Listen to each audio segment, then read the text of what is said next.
On the first day, Jeremy stands with his pitchfork. "They're fucking doing it again!" He scratches his head. He doesn't have much time for this. It's much too close to the season where it is time to actually use what they were for in the first place. His cows are covered in scars, oozing with wounds along their heads and chest. He watches and knows they often wander into and bump the electric fence. But only lately have they started acting like this. Some of them run in circles, crying out. He also knows others have been suffering from puncture wounds along their ribs and belly. "Fucking cows!" He sighs angrily and walks up to the fence. He knows how stupid cattle can be. He spends hours of the day tuning the voltage on the fence. He knows they'll be staying away from it now. Jeremy is a rash, stern farming man. He didn't go to school. He only remembers growing up with his father here, who was now long past. He now only cares for the outcome of his cattle, and knows what has to be done.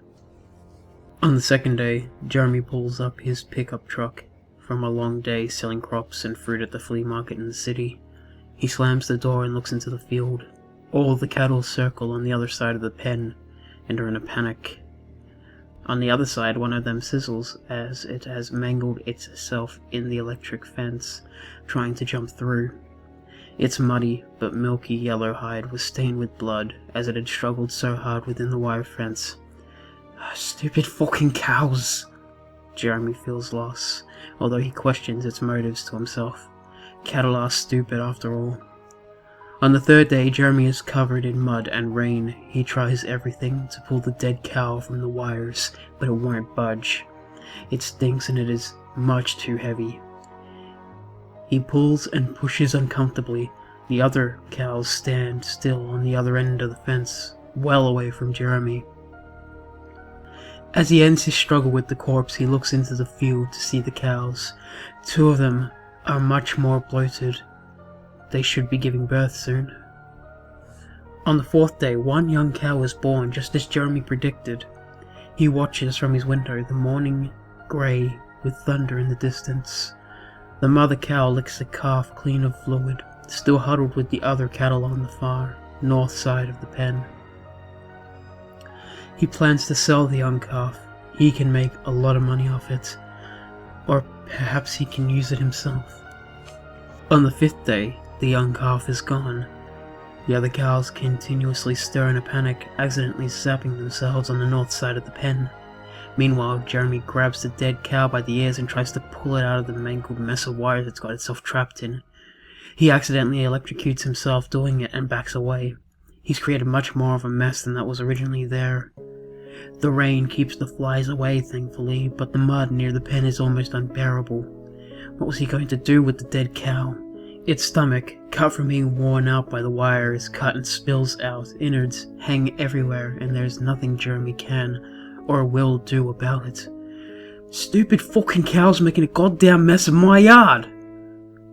On the sixth day, Jeremy walks outside, scratching his head, looking over the corpse of the electrocuted cow. Its head and front leg have been taken from the corpse in the night, the only two things that were not tangled in the wire.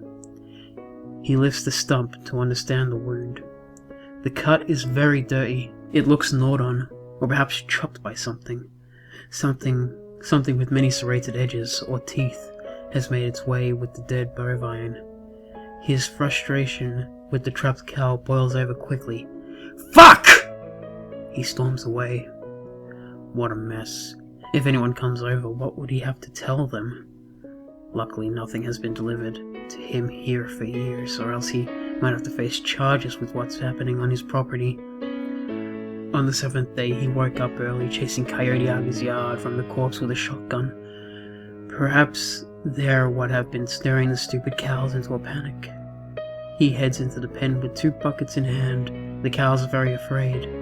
They haven't been eating, and they've gone thin. Cattle like these can't be used. He needs them to eat, so he tries to relax them as best as he can. He fills the trough full of grounded up food he made himself.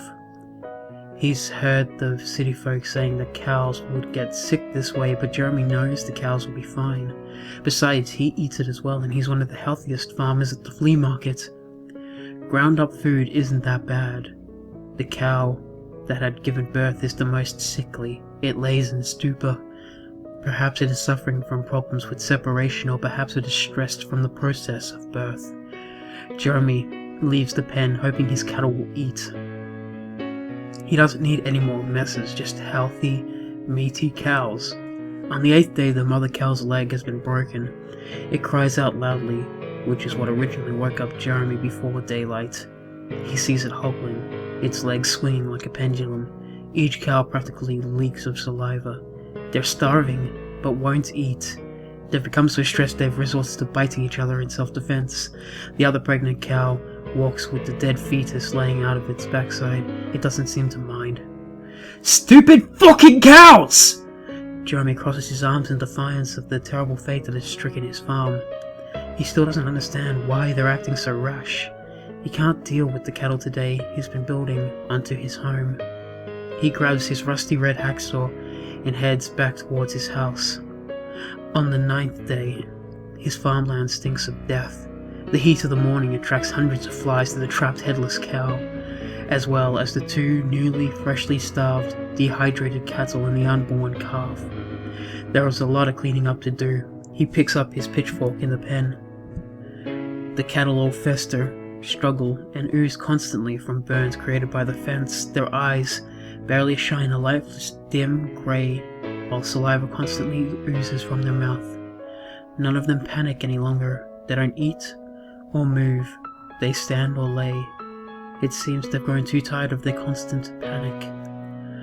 On the 10th day, Jeremy opens his broken freezer, puts Delilah's wet head on the table, sits down and bites into its raw pink nose, ripping off a chewy chunk.